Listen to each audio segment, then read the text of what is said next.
Sizlar bilan men Abdulla Safarman. Xo'sh do'stlar, bugungi roligimizda biz sizlar bilan Dream League Soccer 2026 o'yinidagi faqat mana shu no upgrade, ya'ni ingliz tilida bu, ya'ni o'zbekchasiga bu umuman kuchaytirilmagan jamoa bilan o'ynaymiz do'stlar. To'g'ri, bu jamoani topish men uchun juda ham qiyin bo'ldi, lekin bunga harakat qildim do'stlar.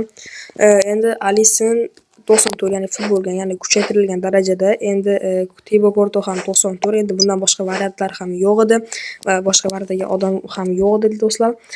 Endi xo'sh do'stlar, ko'rib turganingizdek mana shu bu yerda kuchaytirilganlar bor deyishingiz mumkin. To'g'ri, bu yerda Abduqodir Husanov ham bu yerda kuchaytirilgan.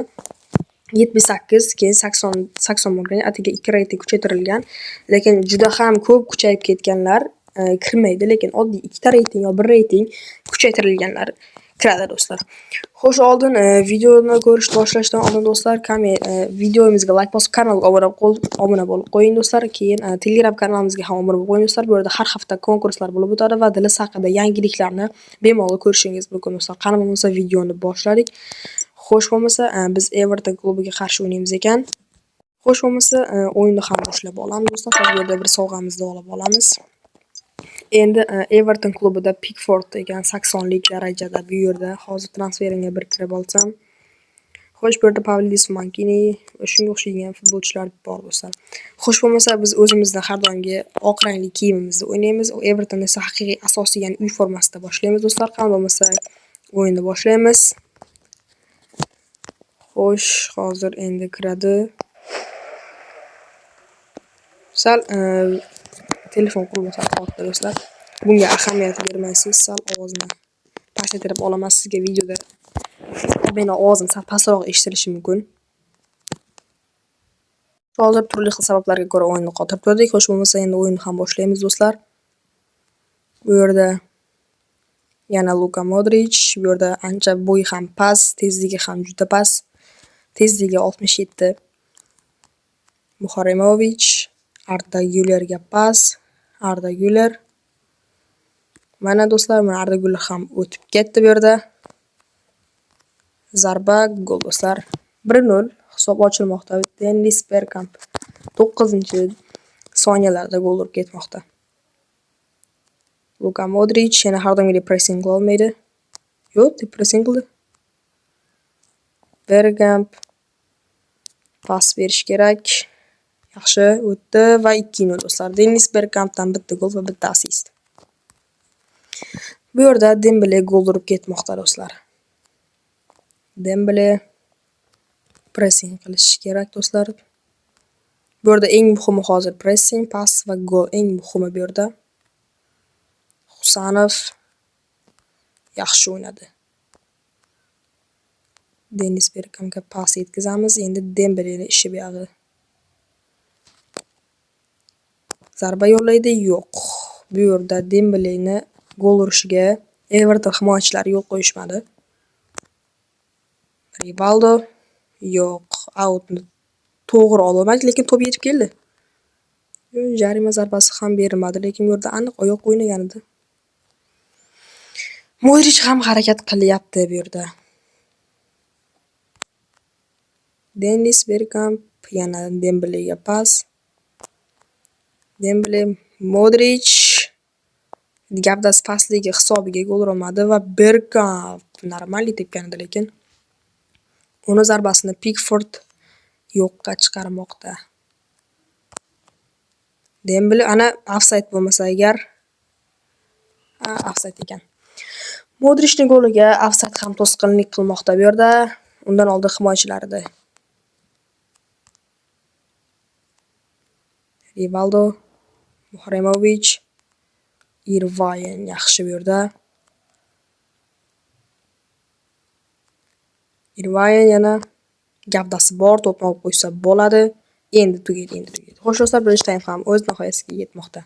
Ikkinchi taym ham boshlanmoqda do'stlar. Bu yerda charchaganlar, bu yerda eng ko'p charchagan shu Arda Güler ekan do'stlar. Bu yerda u lekin uncha ko'p harakat qilmadi, lekin charchabdi anchagina. Bu yerda Dembele va Dennis Bergkamp katta anaqa qilmoqda. Katta ish qilmoqda va Bergkamp, Modric va hech kimga yo'l qo'ymayapti gol urishiga. Bellingham yaxshi o'yin ko'rsatmoqda u ham. gol mana. Bergkamp dublga erishmoqda.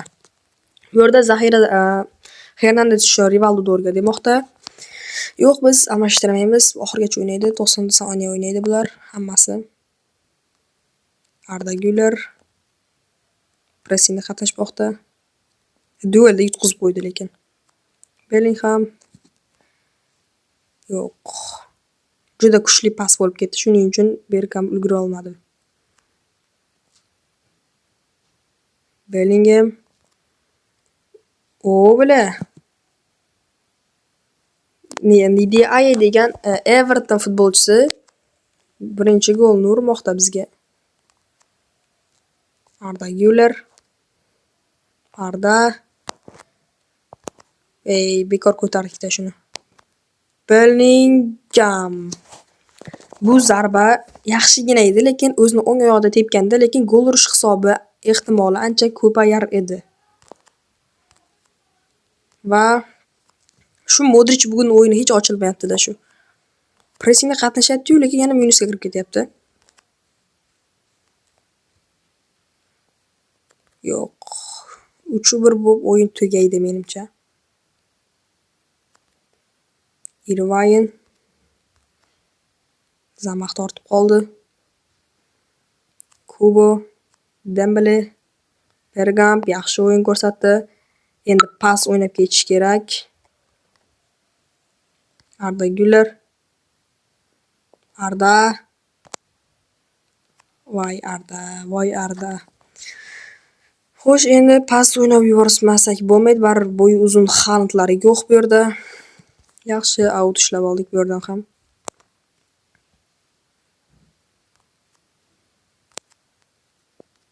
Rivaldo. Voy, bu zarbani qaytarganligini. Modric, Bellingham bo'yi uzun. Yo'q, lekin bo'yi bu yerda uzun bo'lganiga yarasha, lekin gol urmadi do'stlar. Xo'sh, endi o'yinimiz ham o'z nihoyasiga yetmoqda. 3-1 o'yin qahramoni Dennis Bergkamp 2 gol va bittasi. Men 3-1 ga yutganim, ya'ni oddiy hisobda yutganimni sababi bor do'stlar. Anchadan beri Dennis o'ynamaganim sababi edi do'stlar. Va do'stlar, hozir men bu yerda o'zimga kerakli cashbacklarni olib oldim. Bu yerda menga hozir kerakli cashback shu tanga edi. 300 ta tanga olib oldik. Yaxshi bunisi. Bu yerda sovg'alarimizni olib olamiz. Xo'sh, Fulham klubiga qarshi o'ynashimiz kerak ekan do'stlar. Bu yerda Fulham klubining yangi futbolchisi Gonzalo Garcia o'tdi endi. Xo'sh, transferimizga Lionel Messi kelibdi. Buni ham olib qolish kerak do'stlar. Va Ivan Provedel kelibdi. Bu yerda shu eng keraklisi Messi bu yerda. Buni ham olib qolishingiz kerak do'stlar. Dilisi 26 yangilashda keyin chiqmaydi degan gaplar ham bor, lekin Robert Lewandowskini ham olib qolish kerak. Uni ham chiqmaydi deyishyapti, ketishadi deyapti do'stlar. Xo'sh, bu yerda akkauntim 56 ekan.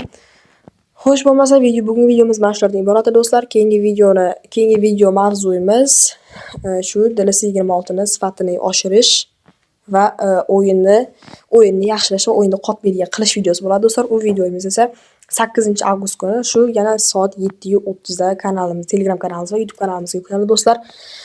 Xo'sh, bo'lmasa videoga like bosib kanalga obuna bo'lib qo'ying. Hammaga xayr, sog' salomat bo'linglar.